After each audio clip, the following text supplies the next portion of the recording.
Olá pessoal, sejam bem-vindos e bem-vindas ao Direito Internacional em Debate.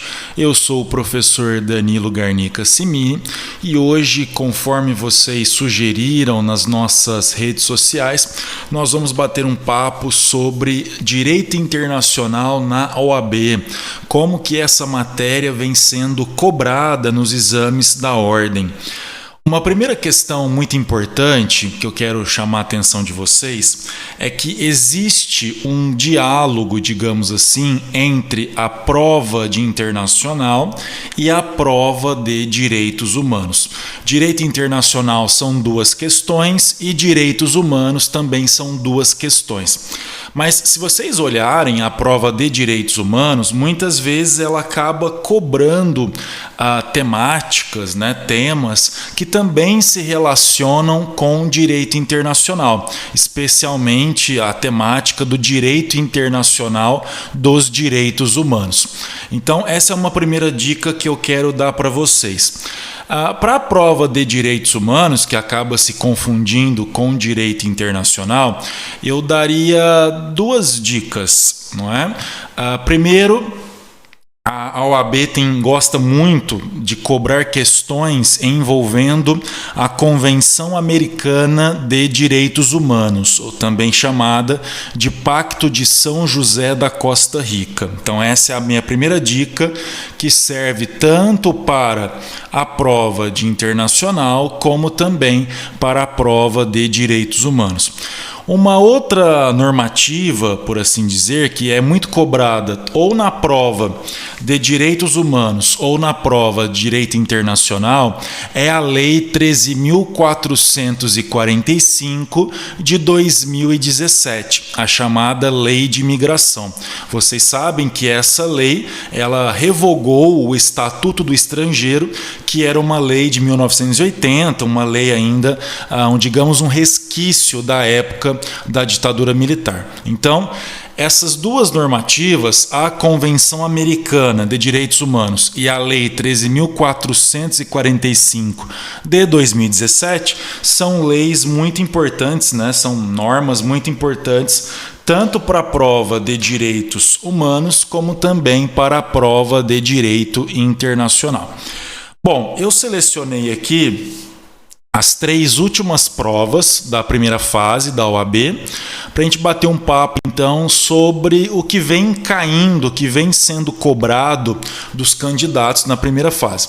Como eu comentei com vocês no início aqui do programa, do podcast, direito internacional são duas questões na primeira fase. Tá? Então são duas questões de direito internacional, duas questões de direitos humanos, duas questões de direito ambiental, de ECA e por aí vai.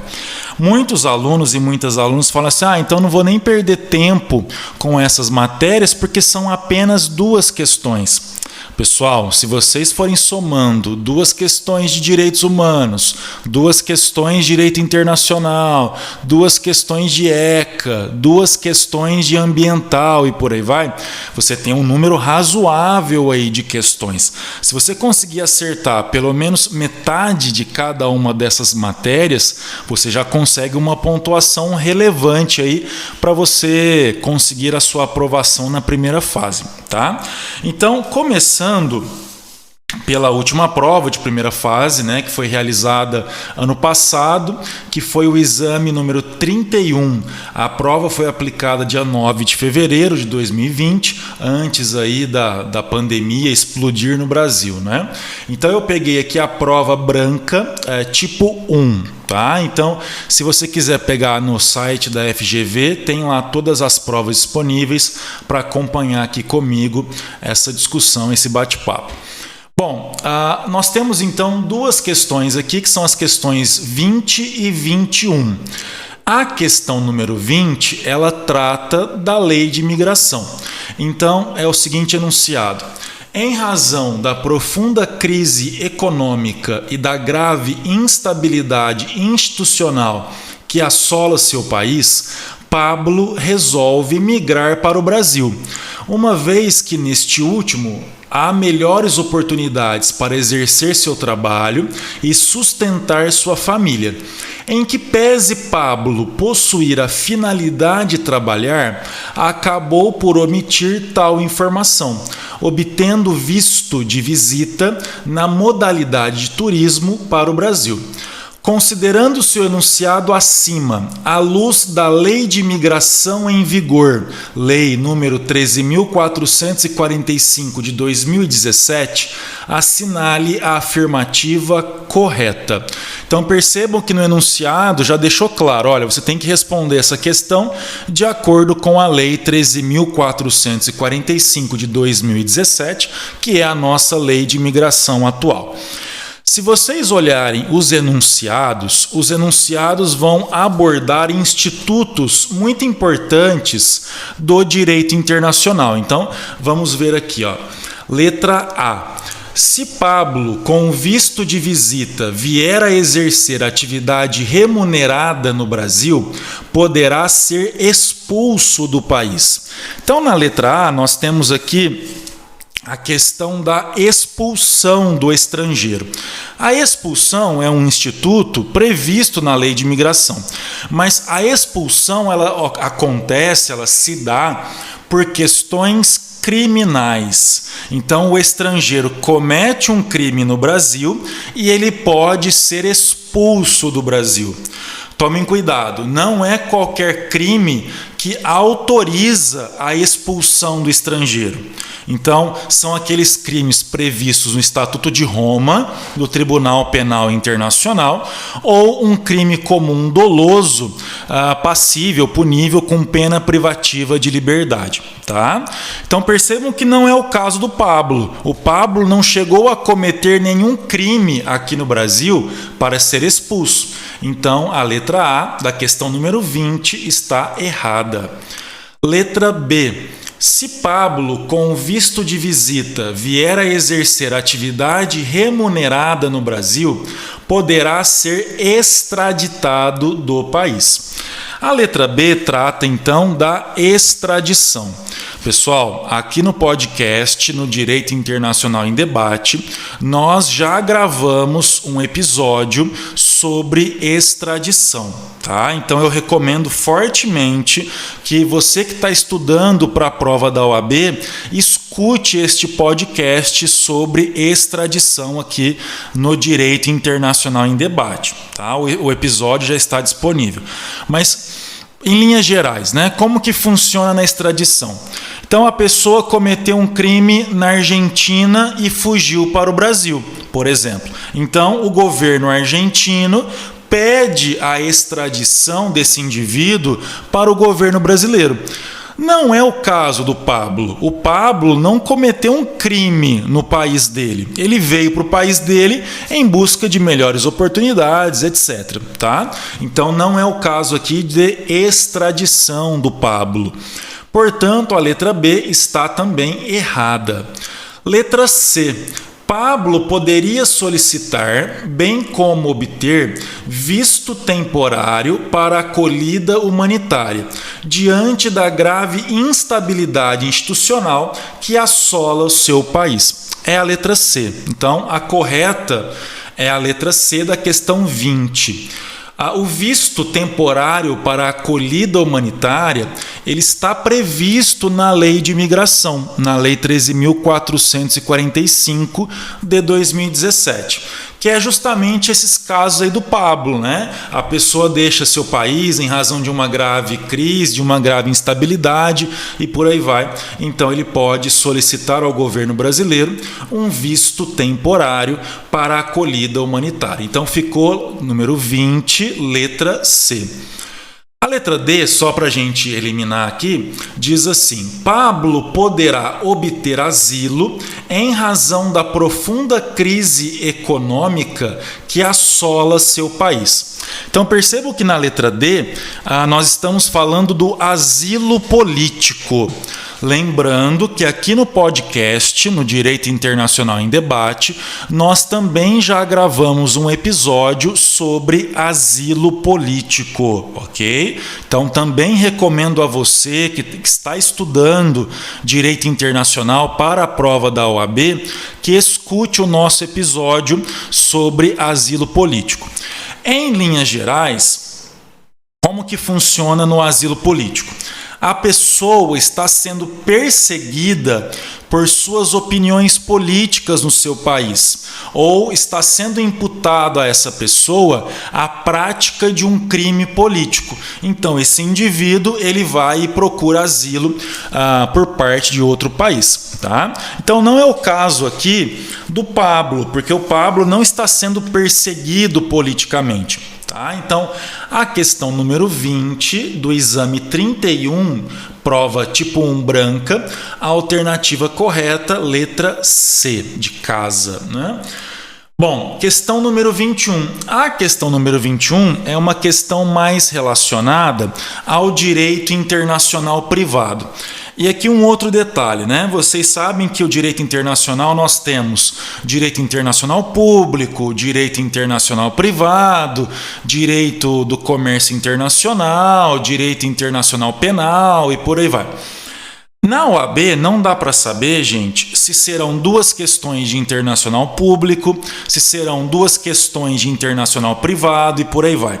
Nessa prova, que foi o exame número 31, eles acabaram dividindo. Então, uma questão mais voltada ao internacional público e uma outra questão mais voltada ao internacional privado, tá? Que é essa questão número 21. Então, o que acontece, né? Questão número 21. Em função do incremento nas atividades de transporte aéreo no Brasil, a sociedade empresária Fastplane, sediada no país, resolveu adquirir helicópteros de última geração da pessoa jurídica holandesa Nederland Air Transport, que ficou responsável pela fabricação, montagem e envio da mercadoria. O contrato de compra e venda restou celebrado presencialmente nos Estados Unidos da América, restando ajustado que o cumprimento da obrigação se dará no Brasil. Então, a parte importante aqui do enunciado, só fazendo uma pausa, é essa frase aqui, ó. O contrato de compra e venda restou celebrado presencialmente nos Estados Unidos da América, restando ajustado que o cumprimento da obrigação se dará no Brasil. Continuando.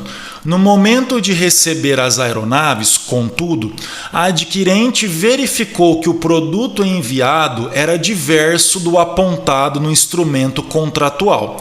Decidiu a sociedade empresária Fastplane, então, buscar auxílio jurídico para resolver a questão, inclusive para propositura de eventual ação, caso não haja solução consensual. Considerando-se o enunciado acima, aplicando-se a Lei de Introdução às normas do direito brasileiro e o Código de Processo Civil, assinale a afirmativa correta. Gente, aqui nós temos essa questão que eu diria que é até clássica, né, nas provas da OAB.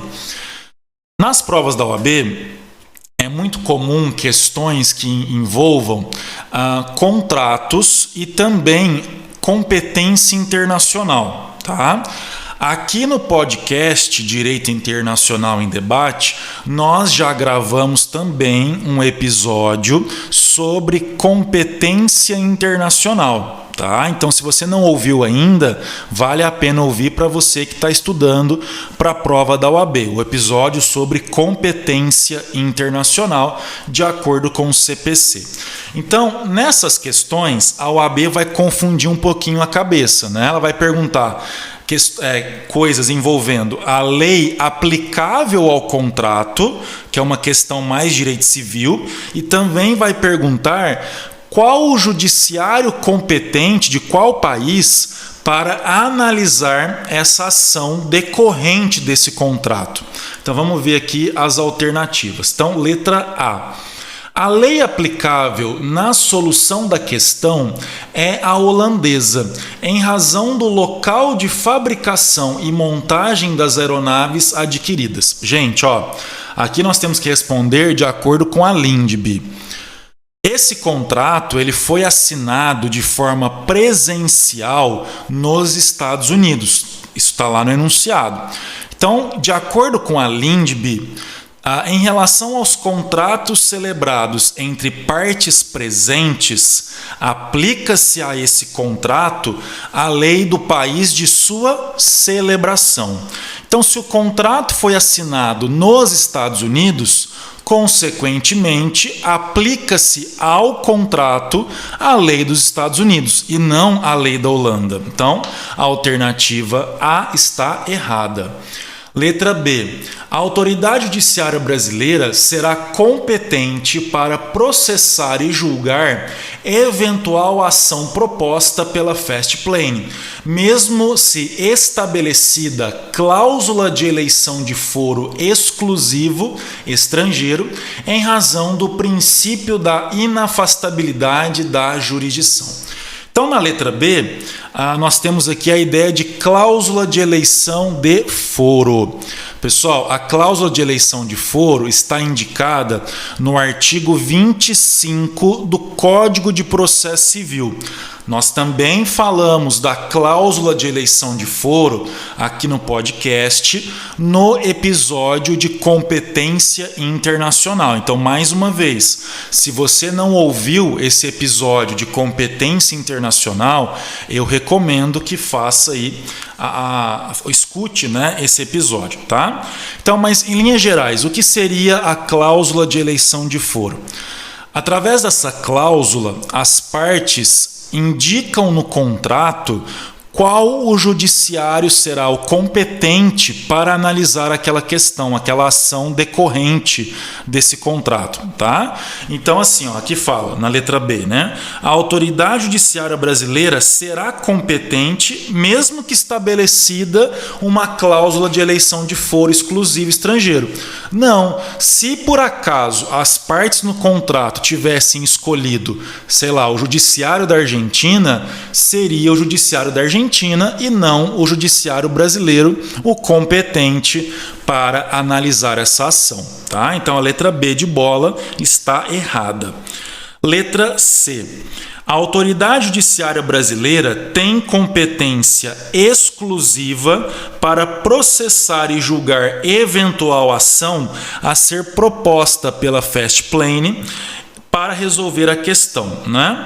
Aqui, mais uma vez, também envolvendo competência internacional de acordo com o CPC. Lembrando, mais uma vez, que nós já temos um episódio sobre competência internacional. Lá no CPC, nós temos uma divisão: competência concorrente e competência exclusiva.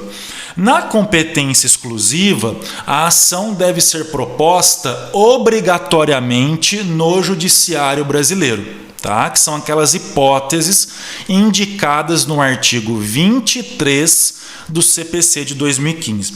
Essa situação aqui envolvendo contratos não é uma situação de competência exclusiva indicada no artigo 23. Tá? Então, a letra C está errada. Então, somente aqui ficou a letra D de dado, né? A autoridade judiciária brasileira tem competência concorrente para processar e julgar eventual ação a ser proposta pela Fastplane para resolver a questão. É um caso de competência concorrente.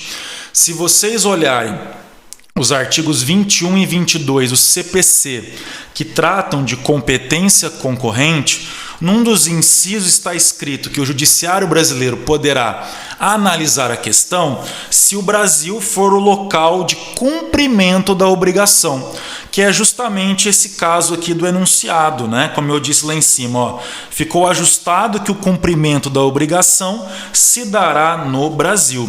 Então, a questão número 21 do exame número 31, prova branca tipo 1, alternativa correta, letra D de dado, né? Bom, vamos passar agora então para o exame de número 30. Esse exame número 30, a prova foi aplicada no dia 20 de outubro de 2019. Então eu peguei também a prova tipo 1, branca. As duas questões de direito internacional são as questões também número 20 e 21.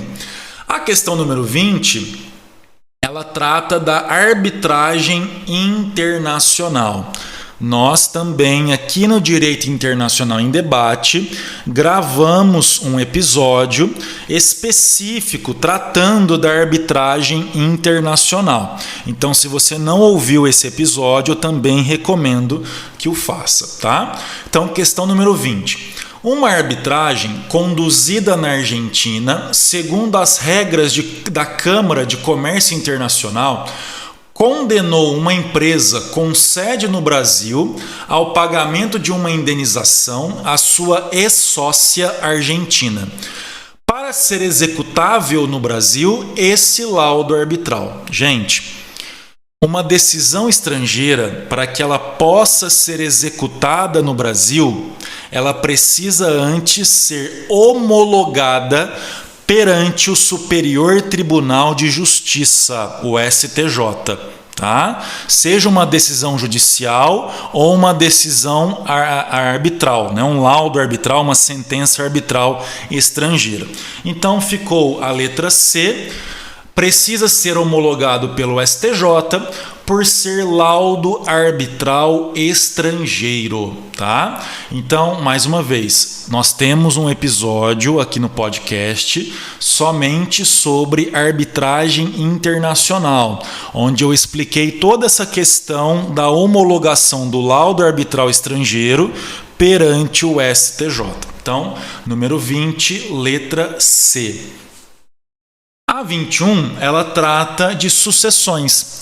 Sucessões é um tema também muito recorrente nas provas de direito internacional da OAB. É o artigo 10 da LINDB, tá, pessoal? Então, Vitor, após divorciar-se no Brasil, transferiu seu domicílio para os Estados Unidos. Os dois filhos brasileiros de sua primeira união continuaram vivendo no Brasil. Vitor contraiu novo matrimônio nos Estados Unidos com uma cidadã norte-americana e alguns anos depois vem a falecer nos Estados Unidos, deixando um imóvel e aplicações financeiras nesse país. A regra de conexão do direito brasileiro estabelece que a sucessão de Victor será regida. Gente, artigo 10, caput da LINDB. Em regra, aplica-se a sucessão à lei do país do último domicílio do de cujus, aquele que faleceu, tá? Então essa é a nossa regra geral em matéria de sucessões, de acordo com a LINDB. Então ficaria aqui a letra C. Então seria pela lei norte-americana em razão do último domicílio do de cujus, né? O Victor, quando morreu, morava nos Estados Unidos, tá? Alguém pode falar o seguinte, mas Danilo, no enunciado fala que ele deixou filhos brasileiros. Não seria a situação daquele parágrafo 1º da LINDB, né, que seria a lei mais favorável ao herdeiro brasileiro? Pessoal, para que a gente possa aplicar aquela regrinha especial, o de cujus também deveria ser estrangeiro, tá? Só que o Victor, ele era brasileiro. Então, aplicamos a regra geral, né? De acordo com o artigo 10, caput da LINDB. Aplica-se a sucessão à lei do país do último domicílio do de cujus, certo? Bom, peguei uma última prova aqui, que foi o exame número 29. O exame número 29, ele foi aplicado no dia 30 de junho de 2019. Também peguei a prova tipo 1, branca. Nessa prova, nós temos duas questões também, né, de internacional, que são as questões número 20 e número 21. A questão número 20, ela acabou sendo depois anulada, tá? Porque perguntou uma questão aqui sobre arbitragem, uma arbitragem em razão de danos ambientais. Existe uma divergência na doutrina se seria possível a arbitragem nesse contexto. Por quê? De acordo com o artigo 1º da Lei Brasileira de Arbitragem, somente conflitos relacionados a direitos patrimoniais disponíveis podem ser resolvidos por meio da arbitragem.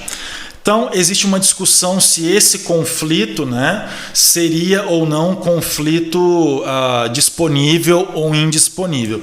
Essa questão acabou sendo anulada depois pela FGV. Então, a outra questão é a questão número 21, que tem o seguinte enunciado: João da Silva prestou serviços de consultoria diretamente ao Comitê Olímpico Internacional, o COI, entidade com sede na Suíça, por ocasião dos Jogos Olímpicos realizados no Rio de Janeiro em 2016. Até o presente momento, João não recebeu integralmente os valores devidos. Na hipótese de recorrer a uma cobrança judicial, o pedido deve ser feito. Bom, qual que foi o erro aqui de muitos candidatos, né? O COI é uma entidade famosa que organiza os Jogos Olímpicos e por aí vai. Só que o COI não é uma organização internacional intergovernamental, que são aquelas que nós estudamos no direito internacional. O COI, por exemplo, ele não é como se fosse a ONU, né? A Organização das Nações Unidas. O COI não é, juridicamente falando, a mesma coisa que a OEA, a Organização dos Estados Americanos, né? E etc. Então, assim, não era uma questão tão difícil, mas tinha esse peguinha. Se o aluno lembrou que o COI não é uma organização internacional intergovernamental, então ele teria respondido, né, letra B, que na hipótese de recorrer a uma cobrança judicial, o pedido deve ser feito na Justiça Estadual, pois o COI não é um organismo de direito público externo, tá?